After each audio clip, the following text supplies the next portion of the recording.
Welcome to the Lost Chronicles Vault. Today, we're really diving deep, aren't we? We are. We're peering into a moment in history just, well, brimming with possibility, but also thick with danger. Europe, right on the very edge of the First World War. It's fascinating. You picture this continent just dazzling with progress, science, art. Absolutely. But underneath, these deep, long-simmering tensions. Exactly. And our journey today, drawing on some really rich historical insights, is about trying to understand that paradox. That glittering surface and the fractures running right underneath it. Yeah, and what hits you first, I think, is the incredible self-assurance Europe had at that point. It wasn't just pride, was it? It seems like something more profound. Oh, much more. It was this deep-seated belief in, well, European exceptionalism, their art, science, literature, music. Yeah. They saw it all as the absolute pinnacle of human achievement. Eurocentrism, really. Okay, so this wasn't just, oh, we like our paintings. How did that belief actually shape what they did globally? That's the crucial link, isn't it? This feeling of superiority, it essentially gave them the green light, or what they saw as a green light, for colonialism. Right. They felt entitled, almost like it was their duty, to carve up Africa, Indochina, the Middle East. Viewing everyone else through that lens of European dominance. Precisely. So for you listening, trying to get a handle on this complex time, it's vital to grasp that this wasn't just cultural taste. It was fundamental to their whole global power structure. Okay, let's shift then to the empires themselves, these huge, sprawling entities, starting with Austria-Hungary. Ah, the Austro-Hungarian Empire. It's such a compelling case study. Its roots go back centuries, strategic marriages building this vast Habsburg domain. 6 centuries. That's an incredible span of time. It really is, holding sway over so much of Central Europe and the Balkans, and eventually it became that dual monarchy, right? Vienna and Budapest sharing power. It sounds powerful on paper, but that diversity, surely that created weaknesses. Exactly right. You had so many different ethnic groups. Czechs, Slovaks, Croats, Serbs, Poles, Italians, Romanians, all under this Catholic leadership dominated by Austrians and Hungarians. So resentment was almost built in. Absolutely. The Austrians and Hungarians had the privileged positions, naturally fueling demands for more autonomy, more rights from the other groups.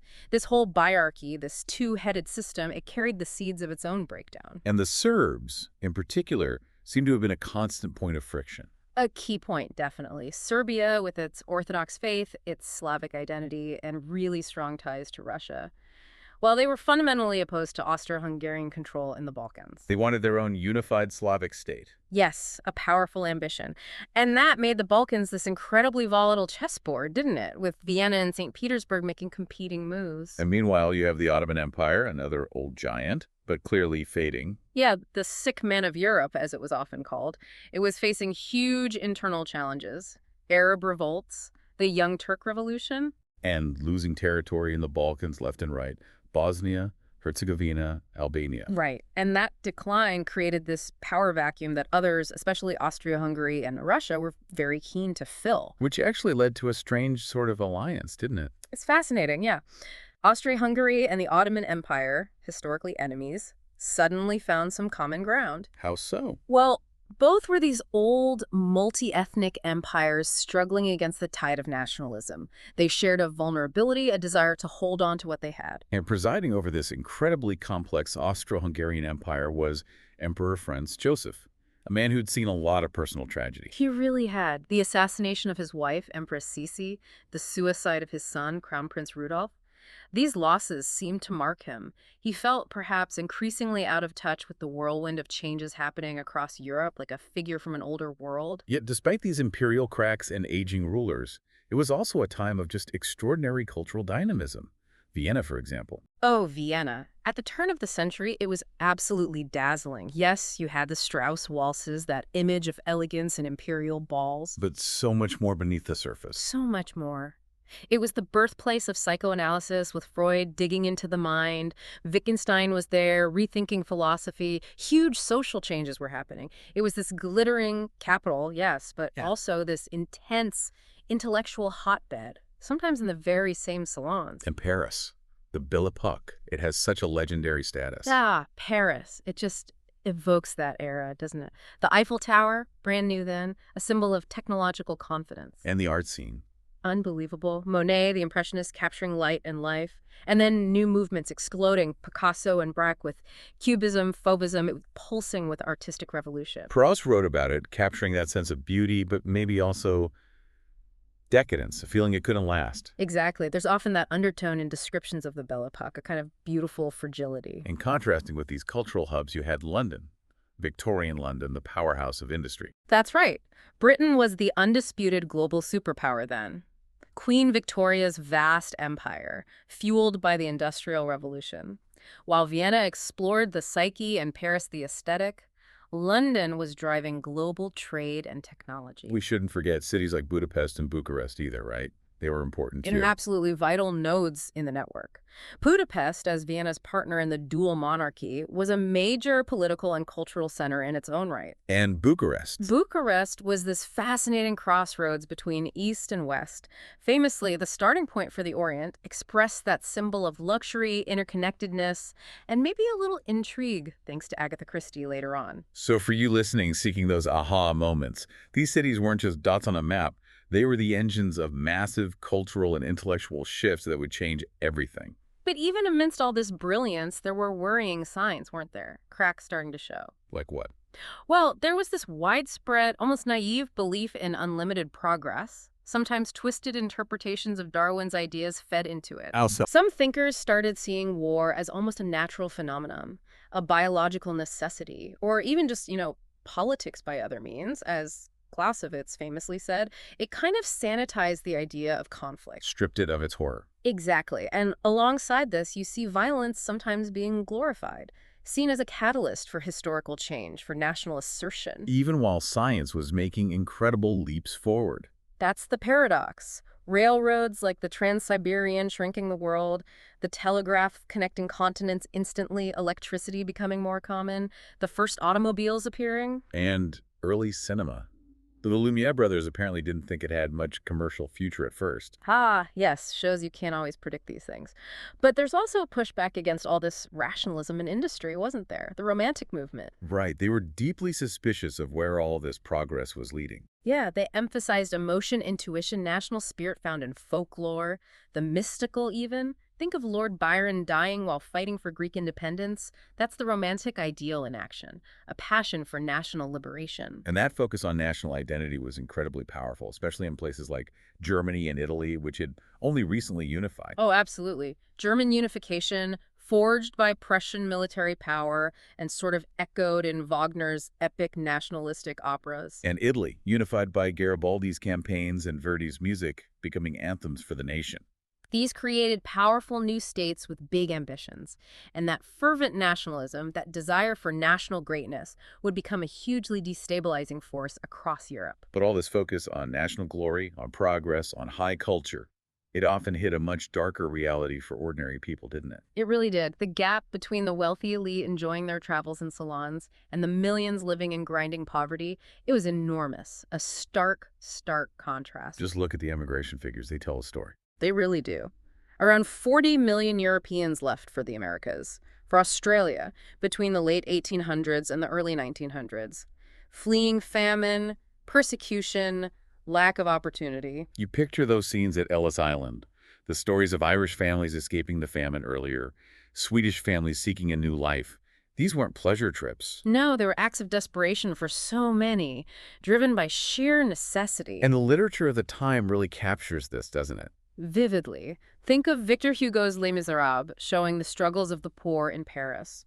Or Dickens in England with Oliver Twist, exposing child labor, the lack of rights, the inescapable cycles of debt. It's brutal stuff. It is. And for you, listening, trying to really grasp this era, you have to hold both things in your mind, the dazzling brilliance and the deep, widespread suffering. It's essential to understanding what came next. And it's out of that suffering, that inequality, that new ideas like socialism really started to gain ground. Exactly. Socialism emerged directly from those terrible working conditions, the long hours, no safety net, the huge gap between the owners and the workers. It offered a different vision. A vision of a fairer society. Yes, a more equitable distribution of wealth and power. And of course, Karl Marx provided this powerful critique of capitalism. He saw that inherent conflict between the workers, the proletariat and the owners, the bourgeoisie. Right. He was influenced by Darwin and ideas of evolution, but he saw progress coming through social revolution, through changing the economic system. But socialism wasn't the only powerful ism gaining traction. Nationalism often seemed even stronger, didn't it?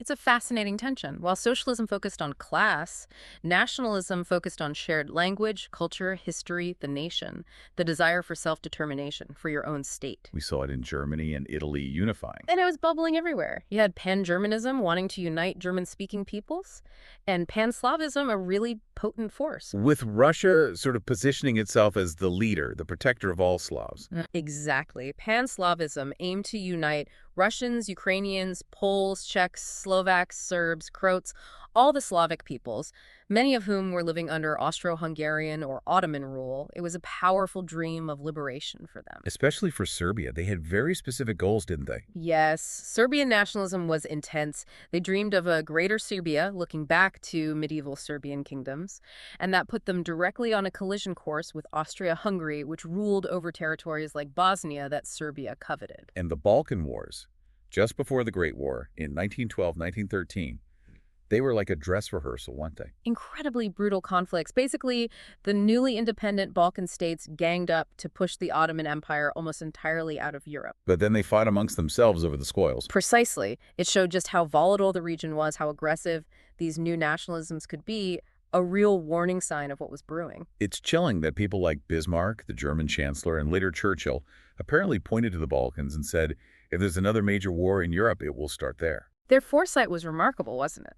They saw the powder keg building. And it's worth remembering, that countries like Serbia, Italy, Germany, they were quite new nation states compared to older powers like Spain, France, or Britain, still finding their feet, asserting themselves. And as these ambitions clashed, the major powers tried to manage the situation or maybe protect themselves by forming alliances. Yes, this complex web of treaties, it was all about the shifting balance of power. France, worried about Germany, did something quite surprising. Teaming up with Russia and Britain, their old rivals. Exactly. The Entente Cordiale between Britain and France was a huge shift, driven by mutual suspicion of Germany's growing might. And these alliances, they work on a simple principle, right? Attack one, you attack all. Pretty much. What's with him is with me, creating this dangerous domino effect. If a conflict started between two countries, their allies would be dragged in. Austria-Hungary, naturally allied with Germany. Shared Germanic heritage, common strategic interests against Russia. And Italy. Always a bit unpredictable. Yes. Italy was allied with Germany and Austria-Hungary initially, but their position was always a bit ambiguous. They famously switched sides later in WWI. So for you listening, trying to figure out why a conflict in the Balkans blew up into a world war, these alliances are absolutely key. They turned a regional spark into a continental inferno. And underpinning all of this, the nationalism, the empires, the alliances, was this widespread attitude towards war itself. It seems almost romanticized. Deeply. There was this prevailing bellicose thought, as some historians call it. War was seen as glorious, honorable, a legitimate tool to settle disputes, to prove national strength. Like in that barbecue scene in Gone with the Wind where the young men are all eager for war, having no idea of the horror ahead. That's a good analogy. There was a tragic lack of understanding about what industrialized warfare would actually mean. Machine guns, heavy artillery, trench warfare. The scale of killing was unimaginable to most people in 1914. Compounded by that Eurocentrism we talked about earlier. Yes, the political side of that was colonialism, this belief that Europe was superior and had the right, even the duty, to impose its model on the rest of the world, often by force. It skewed their whole perspective. Okay, so the stage is set, the tensions are high, the alliances are in place, and the spark comes, almost inevitably it seems now, from within the Austro-Hungarian Empire. It really was a microcosm of all the era's pressures, wasn't it? Nationalism, pan-Slavism clashing, that vibrant but unequal society in Vienna. And the old emperor, Franz Joseph, his hopes resting on his nephew, the heir, Archduke Franz Ferdinand. Who unfortunately became the focal point of all that Serbian nationalist anger. Austria-Hungary had annexed Bosnia-Herzegovina back in 1908. Which Serbia saw as a betrayal, right? A block to their ambitions. Absolutely. Bosnia had a large Serb population, so when Archduke Franz Ferdinand visited Sarajevo, the Bosnian capital, in June 1914... He was assassinated by a Bosnian Serb nationalist, Gavrilo Princip, part of a group with ties back to Serbia. Exactly. And Austria-Hungary saw this immediately as not just an assassination, but as a state-sponsored terrorist act by Serbia, a direct attack on the empire. They felt they had to respond They forcefully. did. They issued an ultimatum to Serbia with demands they knew Serbia couldn't fully accept. When Serbia didn't comply completely, Austria-Hungary declared war. And then the dominoes fell. Precisely. Russia started mobilizing to support Serbia. Germany, allied with Austria-Hungary, declared war on Russia and then France. Germany invaded Belgium to get to France, which brought Britain into the war. The alliance system kicked in exactly as feared. From a spark in Sarajevo to a continent engulfed in flames. Which leads us perfectly to the question for our next deep dive. How did these ideas, these tensions, these alliances translate into the mud, the blood, the sheer horror of the First World War? It's a crucial question. Thinking back on this pre-war era, it's just staggering. The brilliance alongside the suffering, the blind faith in progress, masking the deep inequalities, the romantic notions of war paving the way for utter catastrophe. Europe was truly on a knife edge. Thank you for joining us in this chapter, and never stop opening the vault. If this journey into the past sparked your curiosity, please do subscribe to our channel. We'll be back soon to continue exploring the chronicles held within the vault.